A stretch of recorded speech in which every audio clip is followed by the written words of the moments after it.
మా ఇంటి ఉన్నదమ్మా దాని పేరమ్మ శిపురు గట్టనమ్మా దుమ్మును పట్టుకొని అది దుమ్ము దులుపుతాది చెత్తాను పట్టుకొని అది చిత్తూ చేసుతాది ఇల్లంతా ఇంపు చేసి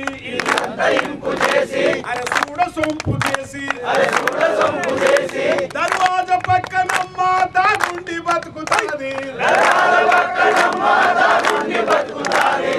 వయసుల అదినేమో ఇల్లంతా ఆడుతాది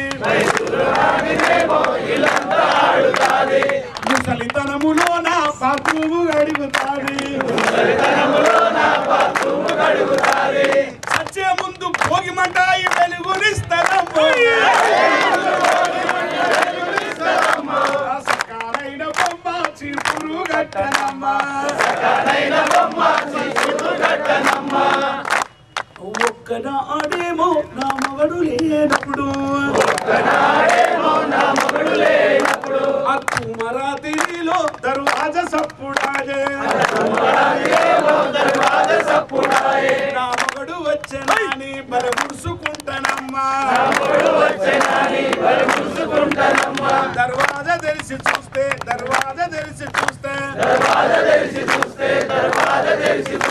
ఆ ఇసపు గుడ్లోడు ఇగిలిచ్చి నవ్వినాడు వాళ్ళంత నాది మండి అటు చూస్తుంటే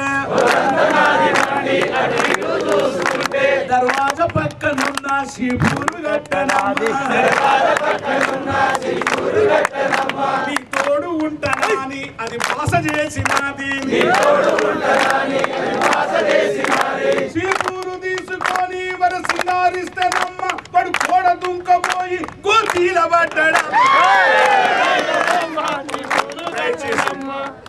ఆ విధంగా ఈ దుమ్ముని ఈ డస్ట్ని మనము అందరం ఒక నిర్మాణ పరంగా మనం నిర్ణయం చేయాలి. నేను ముందే చెప్పినట్టు ఓ మేధావులారా, విద్యార్థులారా, ఓ ఇక్కడ వచ్చిన తమ్ములారా, మన జీవితం అప్పుడు గుజరగా ఏదో రిటైర్మెంట్కి వచ్చాం, మనం మన బిడ్డల కోసం పోరాడదాం. అందుకే ఒకరోజు ఒక ముసలాయన తాను వాకింగ్ పోతూ తన మనమని తీసుకొని పోతున్నాడట. అప్పుడు మనమన్నాడట, తాత నీ కాళ్ళని వంకర పోతున్నాయి, నీకు రన్నింగ్ వస్తలేదు, నువ్వు మురిసే మొక్కు, పూసే పువ్వు, రేపటి కాలం నీది, నేను పెరిగి పెద్దదాన్నై అంతమైతున్న ముసలివాన్ రిటైర్మెంట్కి వచ్చాను, నేను అంతేరోయ్, రేపటి కాలం నీది అన్నాడు. కొంచెం దూరంగా తాత నీ మిసాలు గడ్డలు తెల్లబడ్డాయి. అవును, ఏదైనా రాలిపోక తప్పదు, నేను కాలంతో కదిలిపోతున్నాను, నువ్వు కాలాన్ని గమనించు, నేను ముసలివాణి, నువ్వు రేపు వయసు వాడివి, కానీ నువ్వు పోరాడాలని చెప్పిండట. కొంత దూరం పోని అక్కడ ఒక దగ్గర చోరస్ దగ్గర ఇలా పాములాట ఆడుతుండట. ఆడితే అందరు నిలబడ్డారు. ముసలైన మనమని తీసుకొని వచ్చాడు. చూస్తే మనమనికి కనిపిస్తలేదు పాము. తాత నన్ను ఎత్తుకున్నావు, అరే ఇప్పటిదాకా 20 మారుతాం 25 మారుతాను చూసుకోమని అన్నాడట. లేదు తాత నాకు కనిపిస్తలేదనట. అది ఓ గుర్తుంచుకో, నీకు కనిపించదు ఈ ప్రపంచం, నిన్ను కళ్ళకు అద్దాలు పడుతున్నారు. మా జీవితం అలా గడిచిపోయింది, మేము రిటైర్డ్ అయిపోయినాం, ఏదో పిల్లలు చేసినాం. మనవడా, నీ అంతలో నువ్వే ఈ ప్రపంచాన్ని చూడలేవు, నా అనుభవం ఇస్తా ఇది అని తన కొడుకుని ఎత్తుకొని, మనమని ఎత్తుకొని, తన భుజాల మీద ఎత్తుకొని ఈ ప్రపంచాన్ని చూపించి పాత తరం భుజాల మీద నుండి కొత్త తరం ఈ ప్రపంచాన్ని చూడాలని.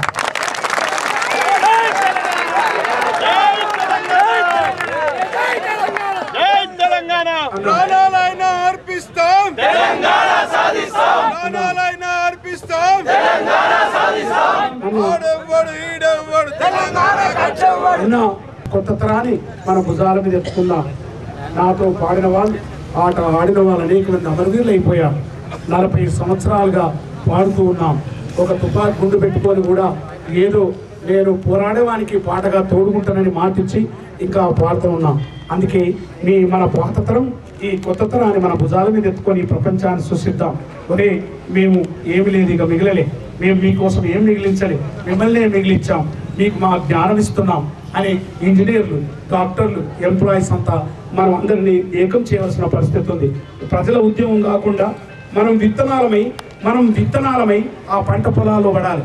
ఆ పంట పొలాలంటే భూములు.